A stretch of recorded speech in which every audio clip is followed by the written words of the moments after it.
bir nechta yosh yigitlar murojaat qilishadi.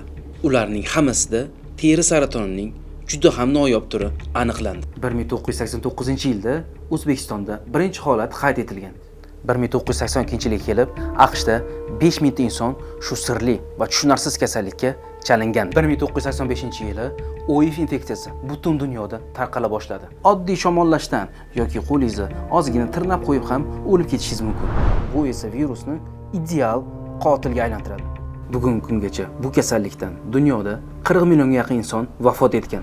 Ovchilar maymun go'shtini iste'mol qilishgandan keyin paydo bo'lgan. Bir odamdagi virus endi yuzlab, minglab odamlarga yuqdi. Hech kim uni sezmagan, ammo o'sha paytda u allaqachon insoniyat orasida yashirincha tarqaldi. 1980-yilga kelib odamlar sirli tarzda kasallana boshladi va palapartish jinsiy hayot OIV virusini butun dunyoga tarqalishiga sabab bo'ldi.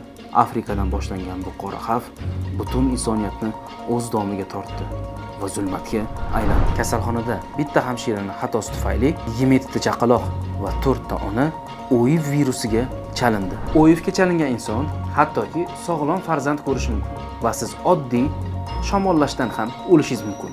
Bugungi kunda esa rasmiy ro'yxatda 45 mingdan ortiq odam OIV virusiga chalingan. Misol uchun, Rossiyada 1 million 200 ming ta odam OIV bilan yashamoqda. 1984-yil aprel oyida AQSh Sog'liqni saqlash vaziri Robert Gallo rahbarligida insoniyatdagi yangi virus OIV aniqlandi. Xabar Yevropaga yetib borgandan bir necha soat o'tib xalqaro mojaro boshlandi. Pasteur instituti olimlari bu virusni Amerikada emas, balki Fransiyadagi virusolog Luc Montagnier topganini aytishdi.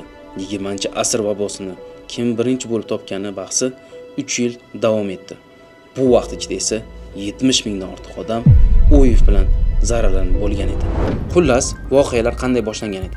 1980-yilda Nyu-York universitetining kasalxonasiga bir nechta yosh yigitlar murojaat qilishadi. Ularning hammasida sarkoma kapishi, ya'ni teri saratonining juda ham noyob turi aniqlandi. Bu kasallik oldinlari faqatgina yoshi katta insonlarda aniqlanar edi.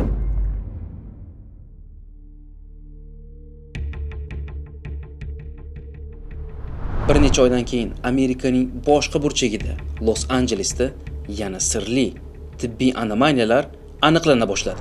U yerdagi insonlarda juda ham kam uchraydigan kasallik, pnevmoniya aniqlanishni boshladi.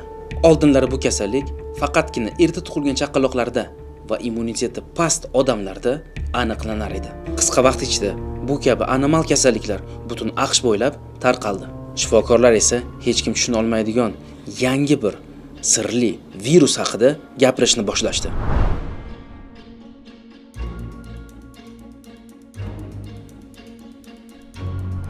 Bir 1982-yilga kelib AQShda 5000 ta inson shu sirli va tushunarsiz kasallikka chalingan.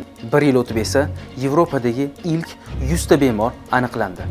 Va aynan shu zahotdan boshlab bu kasallikning nomi SPID deb ataldi, ya'ni AIDS. 1985-yili OIV infeksiyasi butun dunyoda tarqala boshladi. Matbuot vahima ko'tardi, odamlar esa qo'rqishni boshlashdi. Jamiyat bemorlarni yomon ko'rib qoldi va hattoki o'ldirib qo'yishga ham tayyor edi. Shunday qilib, OIV infeksiyasi nafaqat tibbiy muammo, balki ommaviy falokatga aylandi. Keling, men sizga hozir OIV nimaligini sodda tilda tushuntirib beraman. OIV bu kasallik emas, balki virus. Mana bu qizil askarchalar OIV virusi. Bular esa bizni immun tizimimiz. Bizni immun tizimimiz bizni har xil kasalliklardan himoya qiladi. OIV virusi esa asosiy zarbani aynan immun tizimiga beradi. Immun tizimimiz butun boshli armiya va ularning nomi T limfotsitlar. T limfotsitlar 3 ta turga bo'linadi. Bular T helperlar, armiyaning qo'mondonlari, T killerlar, armiyaning asosiy jangchilari va T suppressorlar, orqa fondagi jangchilar. Endi qaranglar. OIV birinchi bo'lib aynan T helperlarni yo'q qiladi. Va bu jangchilar qo'mondonsiz hech narsa qila olmaydi. Va OIV infeksiyasi bizni butun tanamizni egallaydi. Nega OIVni kasallik demadim? Nega virus dedim? Chunki OIV sizni o'ldirmaydi. OIV siz asosiysiz immunitetingizni yo'q qiladi va siz har qanday oddiy shamollashdan yoki qo'lingizni ozgina tirnab qo'yib ham o'lib ketishingiz mumkin. Har qanday virus singari OIV ham ko'payishga intiladi. Ammo u buni boshqalarga qaraganda ancha mohirona tarzda amalga oshiradi. Bu esa virusni ideal qotilga aylantiradi. OIVning asosiy xavfi shundaki, u yuqori antigen o'zgaruvchanlikka ega, ya'ni mutatsiyaga uchraydi. Shu sababli hali ham OIVga qarshi samarali vaksina yaratilmagan. Bugungi kungacha bu kasallikdan dunyoda 40 millionga yaqin inson vafot etgan. Hech bir jahon urushida bu darajadagi ko'p insonlar qurbon bo'lmagan. 21-asrda esa insoniyat 20-asrning vabosi bilan haligacha kurashishni davom ettiryapti. Bu o'ta xavfli virus qayerdan paydo bo'ldi va biz uni yenga olamizmi? Keyinchalik olimlar virusni kelib chiqishini topishga harakat qilishdi.